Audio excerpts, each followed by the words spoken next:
Nouvelle séquence des cafés stratégiques ici au Paris Défense Stratégie Forum avec un invité de marque. Bonjour Général Pierre Schill. Vous êtes Bonjour. le chef d'état-major de l'armée de terre. Et avec vous, on va parler de quelque chose qui paraît tout à fait naturel. Le thème, c'est le commandement au cœur de l'armée française. Et le commandement, lorsqu'on est général, ça paraît une évidence, hein, une évidence. On a l'impression qu'on a toujours l'idée, en tout cas quand on est un civil, que commander pour un militaire, bah, il n'y a rien de plus facile, hein. Il suffit de donner un ordre et par définition, il va être exécuté avec des subordonnés qui vont avoir le petit doigt sur la couture du pantalon. Enfin, c'est comme ça qu'on imagine le commandement dans l'armée, spécialement dans l'armée de terre, qui est une armée évidemment peut-être moins technique que que la marine ou l'armée de l'air, où évidemment la dimension humaine est peut-être encore plus importante. C'est pas si évident que ça de commander lorsqu'on est un général de l'armée de terre. C'est plus subtil que ça, c'est plus compliqué. Il y a plusieurs façons de commander. Alors vous avez employé le mot subtil, c'est plus subtil que ça. C'est clair que le commandement est au cœur du métier militaire. Pas seulement pour les grands chefs, les généraux. Tout militaire est un commandant. Vous savez qu'un jeune soldat qui nous rejoint, au bout de 2 ans, très certainement, il va devenir le commandant de son trinôme, c'est-à-dire de 3. Si jamais il poursuit un peu, au bout de 5-6 ans, il va devenir le commandant de son véhicule, d'une dizaine, le chef de groupe. Il peut devenir le commandant de la section, de la compagnie, du régiment, de l'armée. Donc le commandement, c'est vraiment quelque chose qui est au cœur des armées, au cœur en particulier de l'armée de terre, mais ça s'apprend. C'est pas si facile. Alors, on a l'idée que par excellence, le monde militaire, l'armée, c'est un commandement de la verticalité. Alors c'est clair que cette verticalité, elle existe et elle est fondamentale, c'est-à-dire que l'ordre, le commandement vient d'en haut et il descend. Mais les armées, avant d'être un monde du commandement, c'est un monde de l'efficacité. L'enjeu, c'est pas de commander, l'enjeu, c'est d'obtenir le résultat. Et donc, entre la façon dont on formalise son idée pour qu'elle soit comprise par les échelons subordonnés, la façon dont on transmet cet ordre, dont il descend la chaîne et dont, au bout, on obtient un résultat, c'est un art d'exécution. Et c'est ça qui est subtil. Alors, il y a des théories de commandement en fonction de l'histoire d'un pays. Par exemple, évidemment, on est tenté de dire que le monde soviétique et le monde russe aujourd'hui, c'est une forme de commandement qui n'est pas forcément la façon de commander de l'armée française. Pour prendre un exemple un peu caricatural. Oui, effectivement, il y a finalement, chaque façon de commander est un peu liée à la culture de chaque pays et de chaque armée. Euh, On peut éventuellement distinguer différents types de commandements. Première distinction, c'est un commandement très directif et un commandement qui laisse l'initiative. Deuxième distinction, ça peut être un commandement très sur les finalités et un commandement très précis dans les modalités, très procédurier, très procédural. Voilà des différences qui peuvent exister. Alors, on est tenté de croire que dans l'armée française, la façon de commander, on est peut-être un peu moins procédural, on laisse peut-être un peu d'initiative. Et c'est un peu le fondement d'une façon de commander que vous appréciez. Donc vous êtes un peu un théoricien, je crois, qui s'appelle le commandement par intention. Oui, effectivement, je pense qu'il y a un style. Il y a un style français du commandement. Vous l'avez mentionné à travers la subsidiarité. Un autre élément de ce style, c'est la synthèse. C'est plutôt de ramasser son idée à travers ce qu'on appelle un effet majeur, une intention, plutôt que de l'expliquer dans le détail. C'est effectivement de donner une forme de liberté, de subsidiarité, de déconcentration pour permettre de saisir l'initiative. Mais ça demande donc de bien pouvoir expliquer le sens, quel est le but ultime, plutôt que d'expliquer ce que sont les modalités. Alors ça veut dire que quand vous avez été, avant d'être général, vous avez été lieutenant, capitaine, commandant et colonel. Est-ce que quand vous étiez déjà, je dirais, officier, mais pas officier général, vous avez mis en place avec vos hommes et que vous aviez sous vos ordres cette façon de commander? Et en quoi elle est différente, par exemple, vous étiez dans des tas de missions où il y avait d'autres armées, en Afghanistan par exemple, où il y avait des forces multinationales, enfin une multitude de forces. Il y avait des Américains, des Anglais, peut-être des Allemands, etc. Est-ce vous êtes rendu compte qu'il y avait effectivement une multitude de façons de commander et que la façon de commander l'armée française, elle était différente des autres? Et en quoi? En quelques exemples. Oui, effectivement, il y a encore une fois cette façon de commander, elle peut être très différente et liée à la culture. Le premier aspect du commandement par l'intention, c'est cette question du sens. Et je pense pouvoir dire que je me suis toujours attaché à expliquer à mes subordonnés quel était le sens, pourquoi la mission, et d'essayer de replacer ce que nous faisions dans la perspective des objectifs du niveau supérieur. Et ça se fait à tous les niveaux. Évidemment, c'est adapté au niveau. Mais quand on est chef de section, c'est-à-dire qu'on commande 40 hommes, qu'on est dans une mission au fond du désert, en Somalie, etc., expliquer à ces hommes, expliquer à sa section le pourquoi la mission donnée par l'ONU, l'intention du niveau supérieur, la situation générale, donner de l'intelligence m'a toujours paru être une dimension extrêmement importante. Alors, il y a l'intelligence et la discipline. À quel niveau on met le curseur? La plus grande expression de l'intelligence, c'est l'initiative. C'est-à-dire que cette intelligence, elle est là pour aider le subordonné à comprendre, mais en fait, elle charge ses épaules. Dès lors qu'on a l'intelligence, on a le devoir de tout mettre en œuvre pour atteindre l'objectif tel qu'il a été décrit. L'opposé, c'est la procédure. On vous donne des règles, on vous dit vous allez faire ceci, cela successivement, et finalement, comme une checklist un peu. Comme une checklist. Que coûte la faute si on rate une étape Tandis que être comptable de la finalité, être comptable du résultat, être comptable que ce résultat soit une des composantes du résultat de la collectivité supérieure, du niveau, etc., c'est extrêmement engageant. C'est une vraie discipline. C'est une discipline pour le chef. Le chef se doit de donner l'initiative à ses subordonnés parce que ça va être plus efficace opérationnellement. Le subordonné, dès lors qu'il a l'initiative, se trouve chargé de l'obligation de résultat. Donc il a une façon d'interpréter l'ordre du chef, j'ai bien compris, c'est bien cela? Il a une façon d'interpréter, il a une marge d'interprétation de l'ordre du chef, non pas pour passer à côté de l'ordre du chef, mais pour trouver la meilleure façon de remplir cette mission. Un des exemples que je pourrais donner qui va être un peu caricatural, c'est l'affaire du tir. Dès qu'on est jeune lieutenant, dès qu'on est jeune officier, on emmène sa section au tir. Et on y va, on tire régulièrement toutes les semaines. Tirer, c'est très compliqué. Il n'y a qu'un seul but dans le tir. C'est la balle, elle est dans la cible ou elle n'est pas dans la cible. Et finalement, le capitaine peut dire à son lieutenant, tu vas aller au tir et tu m'abats les cibles. Il peut aussi lui dire, non, tu vas affecter une arme à chacun de tes soldats. Tu vas régler cette arme pour chacun de tes soldats. Tu vas adapter une lunette sur chacune de ces armes. Tu vas commander les armes pour les percevoir à l'armurerie à 6 h du matin tel jour. Tu vas commander des munitions pour que vous puissiez aller tirer. Tu vas commander les véhicules pour aller au tir. Tu vas aller prendre les consignes au champ de tir. Tu vas ouvrir le champ de tir. Tu vas mettre les vedettes au bord du champ de tir. Tu vas mettre les cibles en place. Tu tireras. Tu leur diras de retenir leur respiration. Tu leur diras de ne pas appuyer trop durement sur la détente. Et tu mettras la balle. Non, il y a l'objectif, tu vas au tir, la balle elle est dedans, c'est bon, elle n'est pas dedans, c'est pas bon. Les modalités, encore une fois cet exemple est un peu caricatural, mais les modalités pour y conduire, peu importe, ou plus exactement c'est secondaire par rapport à cette finalité. Donc miser sur l'intelligence, miser sur la confiance. Miser sur l'intelligence, miser sur la confiance, mais nous sommes dans un métier, nous sommes dans des fonctions qui ont une obligation de résultat. Et une obligation de résultat qui porte à conséquence la mort, la victoire. Donc, l'enjeu pour nous, c'est de trouver une méthode de commandement qui donne de l'initiative, mais qui ait une forme de contrôle qui garantisse qu'on va être au résultat.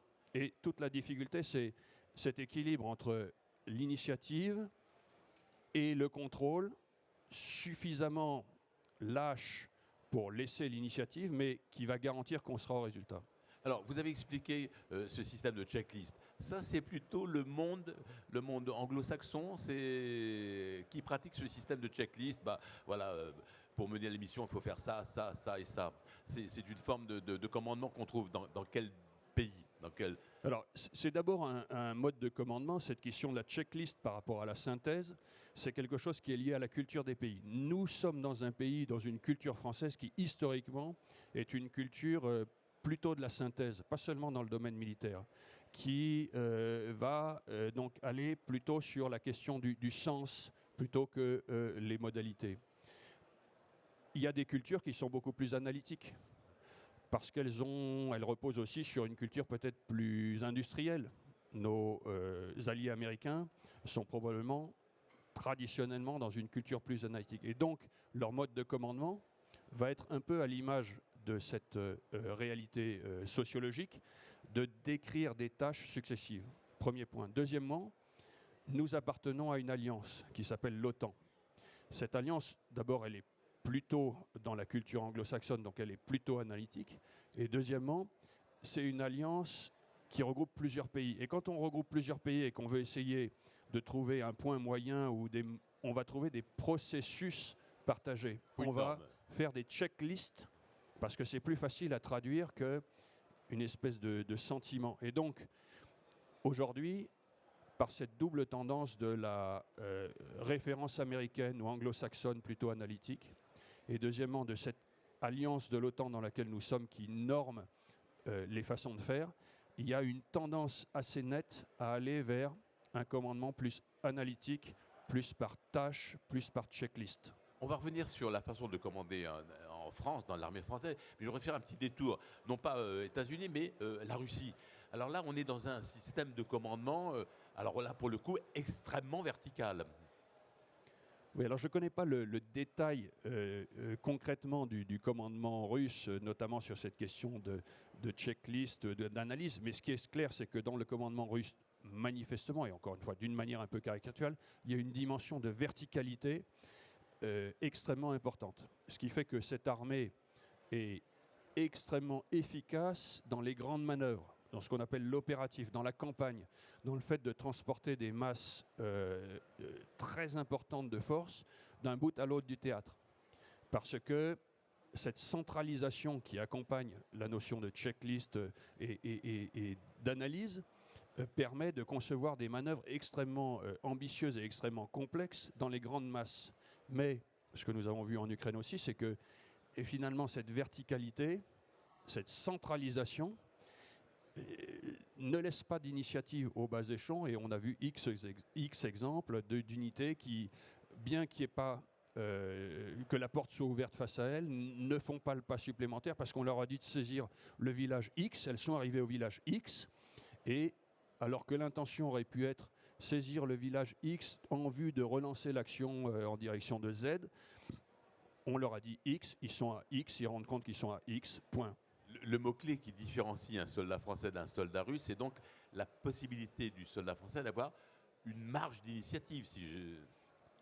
L'initiative instituée comme un des fondements de l'efficacité opérationnelle et donc distribuée à tous les niveaux de commandement, c'est clairement dans la culture française, du fait de la culture et de la sociologie, c'est clairement dans la culture militaire française, du fait de l'efficacité que donne ce mode de commandement par la possibilité de saisir l'initiative à tous les échelons. Alors, est-ce qu'il y a un théoricien ou quelqu'un qui a mis noir sur blanc cette façon de commander? Est-ce qu'il y a eu dans l'histoire de l'armée française quelqu'un qui a théorisé cette façon de commander par intention, où l'humain existe, où l'initiative existe pour le soldat, où c'est une pratique successive depuis des dizaines d'années, voire des générations, qui font qu'il y a une façon de commander, il y a une manière de commander typiquement française?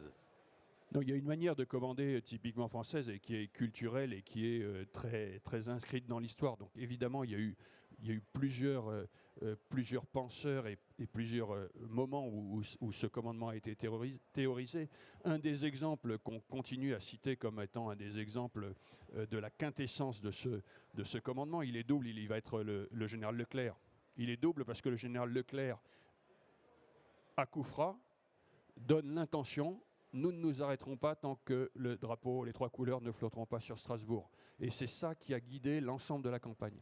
Parce que le général Leclerc, la veille de prendre Paris, a envoyé à sa division, à la 2e division blindée, un ordre qui tient en une demi-page. C'est la quintessence de l'intention. Mais cette dimension, cette réalité, elle est très historique dans l'armée française. Parce qu'il avait évidemment confiance dans ses hommes, par définition. Parce qu'il avait confiance dans ses hommes, parce qu'il était persuadé que c'était la saisie d'initiative en fonction de la situation par chacun des niveaux de ses subordonnés, pénétrer du but collectif qu'il avait fixé, de l'intention qu'il avait fixée, qui allait aligner au mieux l'ensemble et animer au mieux l'ensemble du mouvement. Alors, si on cherche un peu plus profondément, est-ce qu'il n'y a pas une explication sur ce que sont les Français? Les Français n'ont pas la réputation d'être un peuple très discipliné. Les Français ont la réputation d'être un peu rebelles et un peu indisciplinés. Voilà. Est-ce que le commandement par intention finalement ne vient pas de ce que sont réellement les Français? C'est quand même un peuple qui a fait la Révolution et voilà, c'est quand même un élément de l'histoire important qui a peut-être déterminé cette relation entre le chef et son subordonné. Oui, alors l'esprit révolutionnaire, je ne sais pas s'il est directement lié à cette notion, mais ce qui est clair, c'est que la synthèse, comme une des marques de l'esprit français, est une réalité très historique. Sur la côté, on peut peut-être le relier à une forme de pensée littéraire qui est là aussi une des formes de pensée qui est souvent mise en exergue dans les mouvements intellectuels successifs français, par opposition, et je le citais tout à l'heure, à d'autres modes de pensée et donc, qui irriguent la sociologie, beaucoup plus industrielle, beaucoup plus mathématique, beaucoup plus scientifique, même si la science a une forme de synthèse aussi, de capacité de synthèse qui peut finalement s'exprimer.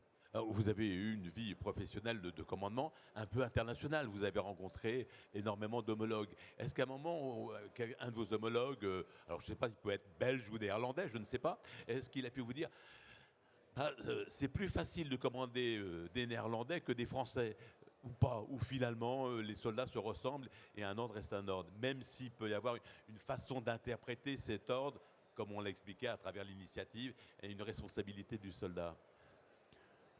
Je pense que la façon d'exprimer les ordres, c'est très national, c'est très culturel. Et donc, la meilleure, probablement la façon la plus efficace de commander, c'est commander des soldats nationaux. D'ailleurs, c'est une vraie question dans nos coalitions modernes. À partir de quel niveau peut-on avoir un chef capable de commander des contingents de différentes nations?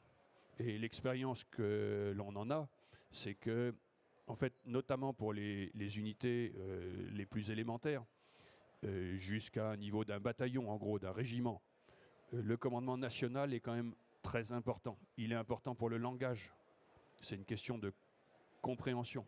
Il est important pour la culture. C'est la façon d'exprimer les ordres, parce que cette question, notamment je reviens à la synthèse du commandement à la française, c'est non seulement une façon d'exprimer ses ordres, mais c'est bien une façon de le comprendre. Et donc un subordonné en France, un militaire, attend de son chef qu'il exprime les ordres suivant un certain canevas, plutôt synthétique sur cette notion d'intention, sur un petit scénario qui s'appelle l'idée de manœuvre, qui va donner la synthèse de ce qu'il y a à faire. Et donc, quand l'ordre est donné suivant ce canevas ou ce cheminement, il est plus facilement compréhensible. Entre deux nations, c'est plus difficile. Après, il y a des niveaux de commandement, de niveau brigade, de niveau division, de niveau corps d'armée, sur lequel, objectivement, c'est probablement le processus, la norme dans les ordres qui importe, d'autant plus que sur ces unités de ce volume, elles sont nativement internationales et que cette notion de partage et du langage, c'est l'anglais, et du procédure du canevas est très importante. Alors on a employé deux mots qui sont revenus, le mot initiative, le mot confiance. Et il y a un mot qu'on n'a pas employé, mais qui est la contrepartie des deux mots, c'est responsabilité. c'est effectivement une question de contrepartie. Contrepartie, c'est responsabilité, contrepartie, c'est risque. Le chef, en donnant de l'initiative, prend un risque. Il prend un risque sur l'interprétation de ses ordres. Une façon de combattre le risque, ça peut être, ou ça peut sembler être, de donner des règles, de détailler, de façon à ce qu'on dise, bon, il y a une forme d'initiative, mais quand même, je vais l'aborder.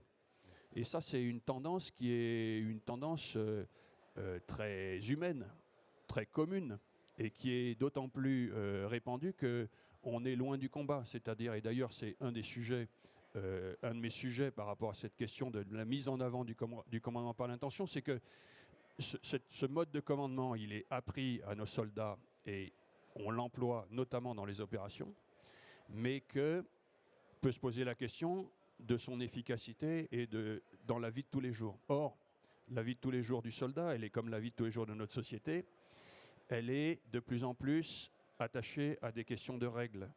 Elle est de plus en plus attachée à des questions de réduire le risque. De plus en plus attachée à des questions de réplicabilité.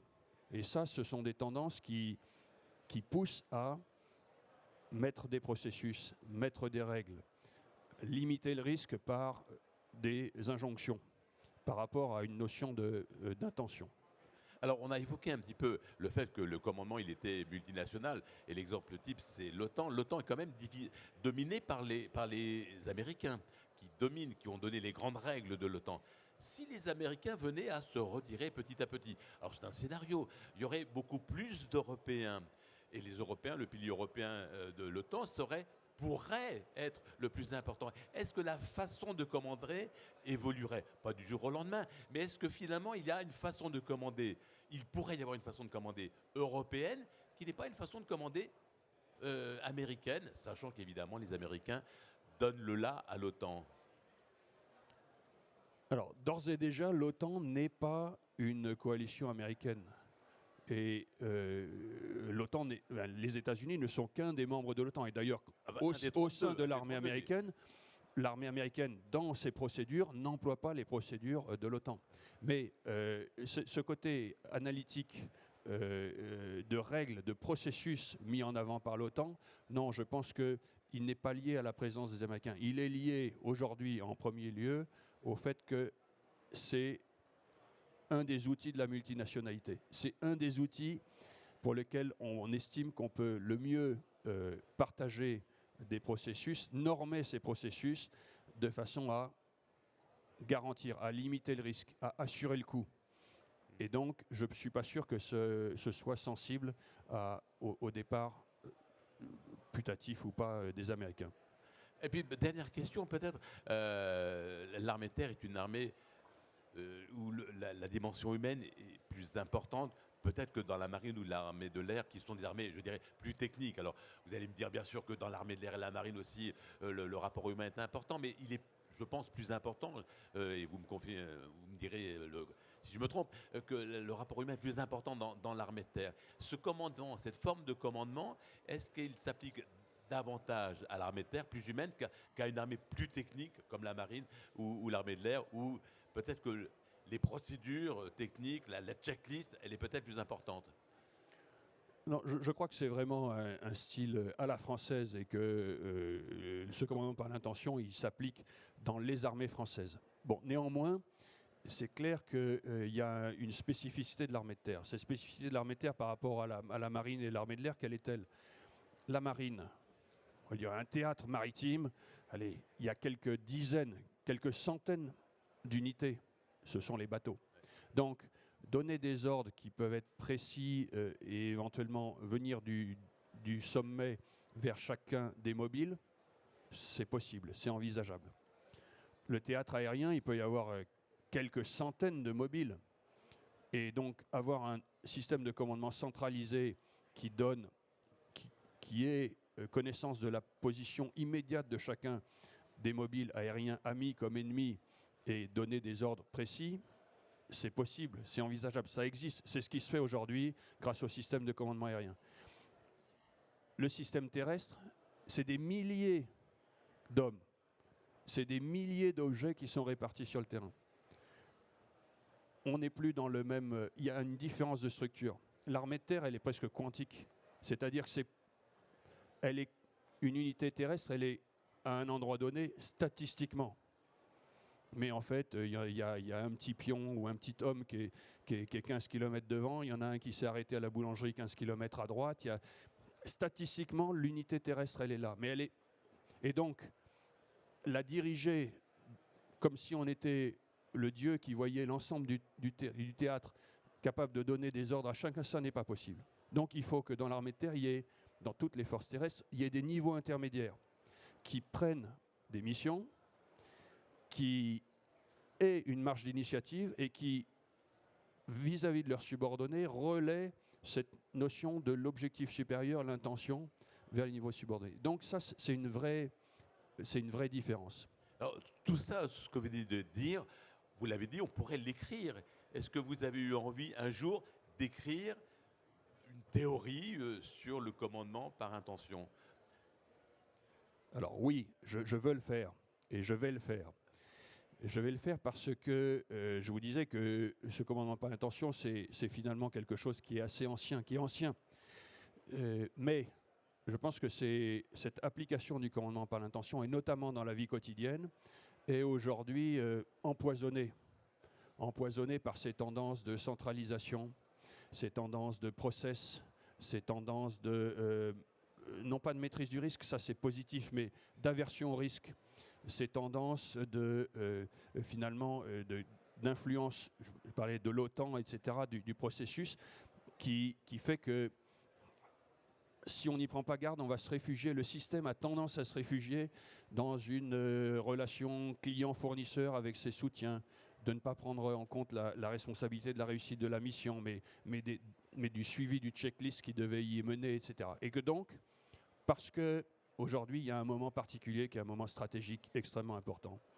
Parce qu'aujourd'hui, il y a donc un impératif à se préparer encore plus qu'avant, éventuellement au combat. Parce que nous sommes dans un moment dans lequel les ressources sont en croissance et notamment ça me permet des réorganisations internes pour donner aux différents niveaux de commandement la plénitude des moyens dont ils ont besoin et pour développer l'initiative. Il y a besoin de réinstaller cette notion de commandement par l'intention tout en l'adaptant au monde moderne qui est basé sur le fait que des systèmes de commandement beaucoup plus évolués permettent de suivre de beaucoup plus près, de distribuer les ordres de manière différente, y compris sur WhatsApp vis-à-vis de ses soldats, ce qui n'existait pas il y a 10 ans. Donc, écrire un livre pour dire, dans le combat moderne, mais dans la vie quotidienne moderne de l'armée de terre, et tenant compte des outils modernes, comment cette idée historique du commandement par l'intention doit s'appliquer aujourd'hui concrètement dans l'armée de terre, je pense que c'est important. Merci, Général Perchel. Merci de nous avoir un peu éclairé sur cette notion tout de même un peu théorique qui est donc le commandement par intention. Merci. Merci à vous.